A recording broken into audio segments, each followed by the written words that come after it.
BNP official vlog guys, pag-uusapan lang natin tong apo ni Ninoy Aquino guys, pamangkin to ni Noynoy Aquino, si Kiko de, grupo nila ni Laila de Lima, Tindig Pilipinas daw guys. Magsasampa raw sila ng kaso sa ombudsman dahil yung nangyayaring pagtakas ni Senador Bato de la Rosa dun sa Senado.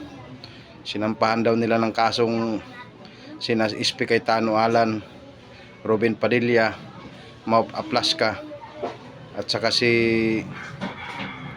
apat yata ang kinasuhan nila guys. So panoorin natin tong video guys kung anong sinasabi tong apo ni Ninoy Aquino. So let's go. Kami na lahat po ng nagawa nila, yung mula sa pag-place under protective custody kay Senator Bato hanggang sa paggamit ng sasakyan para sa pagtakas mula sa Senate building, sasakyan po yan ni Senator Robin Padilla, hanggang sa mga sa naging karahasan na naganap sa Senado nung gabing yun na nanguna sa pambabaril si Sergeant at Arms Aplaska ay lahat po nila, lahat ng ginawa nila upang mapigilan yung pag-aresto kay Tindig Senator Pilipinas Bato, guys, ang grupo nito. Ay nagawa lang kasama nila. sila Laila de Lima, mga kaliwang grupo guys ang kasama nito. So, namin ang akmang yun ang tinatawag na venue para Tindig sa Pilipinas pag-fight daw ang sa grupo nila. ombudsman. At saka ano po, continuation lang po ito sa maraming boses mula sa taong bayan, mula sa civil society na nababahala, nalulungkot, nalilito, nagagalit dahil sa nagiging kalagayan ng ating Senado ngayon na talagang I think we've never before seen yung isang Senado na talagang ganitong kagulo, ka-unpredictable, at saka talagang nawawala yung kumpiyansa ng taong bayan dito. Kaya mahalagang hakbang po yung pag-file ng Tindig Pilipinas guys, ang grupo nito.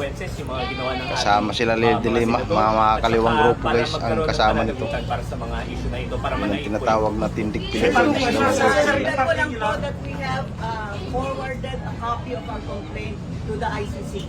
So sa tingin niyo, Bakit ICC? Senate President Alan Peter Cayetano because of yung nangyayari ngayon sa Senado? I think we agree with that call po. So sa ibang mga bansa for much less controversy, nagre-resign na po yung mga leaders. Yung gulo sa Senado natin ngayon, never po natin nakita sa ating kasaysayan, at saka talagang sumabay siya sa pagpasok ni Senator Alan Peter Cayetano bilang Senate President. Tindig Pilipinas guys, ang grupo nito. Kasama sila Laila de Lima, mga kaliwang grupo guys ang kasama nito. There's nothing to obstruct. Yun ang tinatawag na Tindig Pilipinas daw ang grupo nila. Naniniwala po kami at marami pong naniniwala na parte ng soberanya ng Pilipinas yung warrant ng ICC.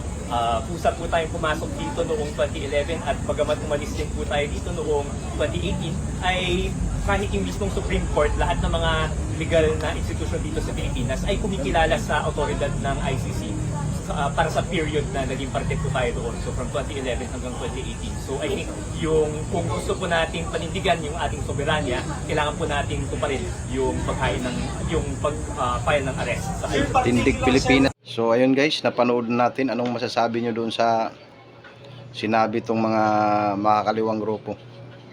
Grupo Tindig de Lima guys, atat na kasuhan sila ni Senador Robin, Maup Aplaska, dating Sergeant at Arms, at saka si Ispy Cayetano. Kakasuhan daw nila sa ombudsman ito, saka sa DOJ dahil may paglabag daw to sa Senate rules. Bakit kung kaya nakatakas si Bato de la Rosa yung nakaraang mga linggo guys. Grabe talaga itong mga taong to, walang magawa sa buhay talaga, kung ano-ano na lang pinagsasabi basta lang mapansin sila. Ano to guys, mga kaliwang grupo to guys, mga dilawan to. Alam mo naman ang dilawan, sanib puwersa ang pinklawan, ganong grupo guys, mga kaliwa sila ni Laila de Lima, Risa Hontiveros, Gabriela, Kabataan Party List, Active Chair Party List, yun ang mga grupo nito guys. Walang magawa sa buhay basta lang na mapansin sila. So yun lang muna guys, huwag nyong kalimutan mag-like, mag-comment, mag-share sa video natin para updated kayo sa mga magandang balita na katulad nito. Sumali na rin kayo guys sa community natin sa YouTube channel, pati sa Facebook page natin guys. Huwag niyong kalimutan mag-follow para lalaki yung grupo natin. Maraming salamat. Bye-bye.